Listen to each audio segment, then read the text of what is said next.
Hi everybody, and welcome back to FANG Friday. This is Ross Healy, the Chairman of Strategic Analysis Corporation and a Senior Portfolio Manager at McNichol & Associates Asset Management. A couple of things today. As always, remember to like this video, and if you haven't done so already, you can subscribe to our YouTube channel to make sure you get these videos every Friday as we publish them. Thank you all for liking last week's FANG Friday and getting us to 100 likes. As you know, doing this helps with the YouTube algorithm and gets our videos out in front of more of you. So please keep it up. Much appreciated.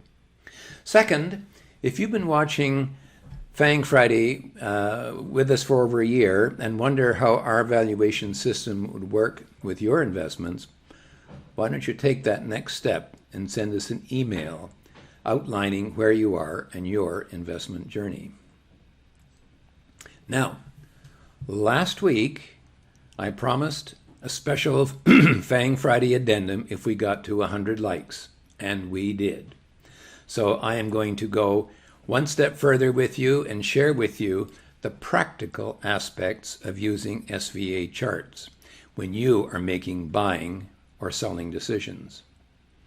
I'm going to use a recent story to illustrate our approach. Last week, one of our viewers sent us an email saying that they had very recently bought some Alphabet at $1,560, almost dead right at the high, and was already down $3,000 on the purchase. Would I mind giving him some advice? So I emailed back and said, sure, but as it turns out, there isn't any rush. I will save the answer for this week's FANG Friday. Anyway, it turns out some tout on BNN had said that this was their favorite stock for a bunch of reasons. It all sounded good, and the viewer bought, or perhaps I should say, he bit. Let's take a look at the Google chart and see what happened and what he should have done. First, there's where he bought, The price was at an all-time valuation high for the stock and not at a break point, which I overwhelmingly prefer for safety's sake. The stock was midway between its low super growth and its mid super growth price. That's 4.5 and 5.5 times book value. This is a no man's land in our analysis. Okay, please keep in mind, I think that I've said it before, the market is a random walk between the breakpoints. It's only at the breakpoints where price is directed. Second, long-time FANG Friday viewers will recall that I have showed the long-term chart of Google many times in the past 15 months, and I have warned you that for years, Alphabet has had a nasty tendency to get about halfway between its low supergrowth and its mid supergrowth and then quit. And it did it again. Third, look at the fair market value line. That's that little dotted line there. That tells you that the earnings and therefore the fair market value are weakening. And indeed, Alphabet came in with poor numbers and was about the only FANG stock to do so. So, without looking at or paying attention to the breakpoints, which act as guides to investing, this individual lost over $3,000, which, let me say, is more than the cost of our service for an entire year. And of course, that's all tax deductible. Think of the last big loss that you had. Wouldn't it have been better to have had the right tools and the right team in your corner? And that's only one trade.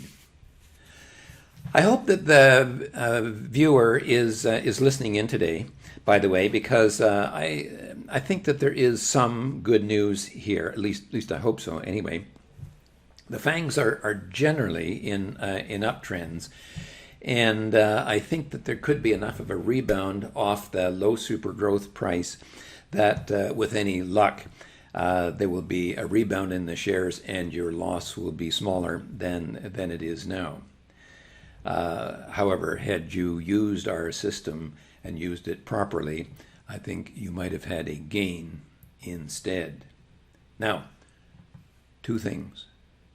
First, whenever anybody says something that sounds really good on BNN or wherever, our clients can take a moment and do a quick cross-check using an SVA chart, or they can ask me a question through our client portal. Second, as this incident has shown you, please use all of the data that we have provided, particularly when you are committing some serious money to a stock. Sure, go and take a look at the 6-month or the year-long chart and see what the near-term technical picture is. But as I showed you, it just takes a couple of seconds to take a look at the 5 and the 10-year charts, or even our 30-year charts. Okay, you'll be surprised at what comes up. The market has a memory, and we have 3,000 charts to prove it. Old habits and idiosyncrasies die hard. So, pay attention to those charts. Anyway, we've taken a look at Alphabet. Let's go and take a look at the rest of the FANGs. First is Facebook, and what do we want to say here? Boycott? What boycott? Excellent quarterly results, and the stock, look at that, it's still hitting higher. Now, you may say, wait a minute here, Ross. Looking back at Alphabet, didn't Alphabet quit halfway through? What is to stop Facebook from doing the same thing? Well, let's take a look at a longer picture of Facebook, and we do have to go back to 2018, but look at the stock has been as high as its bubble price. That's 7.5 times its book value. So I would have to say it looks very much to me as if Facebook is in the corner as a good, solid hold. Not necessarily a buy now because, again, it's halfway between a breakpoint. Apple. Whoa. Now, I hope you remember what Apple looked like last week. Okay, there has been a big balance sheet change now that we've got the information into our database. Last week, the shares were well up from their HB3 price. See down here? But do you see why? Okay. What's been happening here is that Apple has been buying back shares, and as they have been doing so, the return on equity has been rising from a kind of a flat trend now into a rising trend, and the fair market value, that is to say the price to book value, has been following along behind. And as long as that trend continues, then this is a stock which can go higher. Now, the stock has announced a 4-for-1 split at the end of the month. Okay, and the major impact, of course, is going to be on its weight in the Dow Jones, which will fall from about 11% to just over 3%. Now that will trigger, I think, some selling from indexed portfolios that have Apple in it, but I think that may well be offset by the greater attractiveness of a split price. So this does not concern me at the present time. NVIDIA, well, just keeps on soldiering on. Okay, it's reporting this week, and we'll see how those numbers are looking, but that looks solid to me. Microsoft, well, we've been talking about this for some while, haven't we? The stock has been right there at its HB2 price, trying to break out, And I think that Microsoft kind of wants to go along with the rest of the FANGs.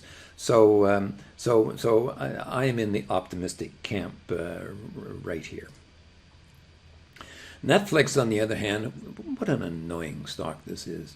Okay, remember we were watching the stock try to get through its HB4. That's 20 times book value. And it tried and tried for months, and finally it broke out. Hallelujah. Only to set right back there again. Well, for the moment, I think we would continue to put this in sort of our buy hold side of our decision tree on the stocks, because we had already bought it on the breakout. But nonetheless, we would be watching fairly carefully. Now, the last stock is Amazon. Now, usually I start with Amazon because Amazon is usually nice and cut and dried. But this week I wanted to end on it because the balance sheet change is quite interesting. Remember last week and the week before that, okay, the stock, the HB4 price, okay, was running right along here. And suddenly, with the latest earnings and balance sheet, it turns out that the HB4 is now at 32.55, and the stock is now banging up against it. I think the major growth of Amazon, I think, really had virtually everybody fooled. And it turns out that the shares have only just reached their HB4 price. And indeed, you can see for the last little while, it looks very much as if the share price had been anticipating this change and therefore have yet to break out. It was already in our buy column, and I really like the stock. However, I think we are going to very definitely maintain it on our buy hold list. Okay, in conclusion, we're kind of in a what now condition. So Apple, Google, Nvidia, Facebook are safely over their nearest and lower breakpoints, so they are solid holds. I am unprepared to recommend an outright buy on any stocks that are this expensive. But others who pay no attention to balance sheets and PE ratios may be more positive. Of course, the second issue is that the overall market is also approaching what may turn out to be a strong sell level. So we are increasingly cautious. Microsoft looks as if it's trying to break out over its HB2. That's 12 times book. No confirmation of success, but it looks interesting. Netflix, I guess, was only kidding when it broke out after a lot of dithering around its HB4 price, and then it's pulled right back there again. For now, I would stay nervously with the stock. Amazon is a short-term conundrum.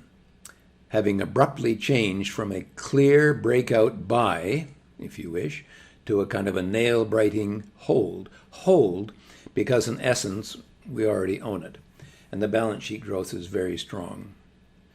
As much as I may like the company, the SVA discipline is designed to override emotions and stick with realities, so I cannot characterize this stock as a buy right now.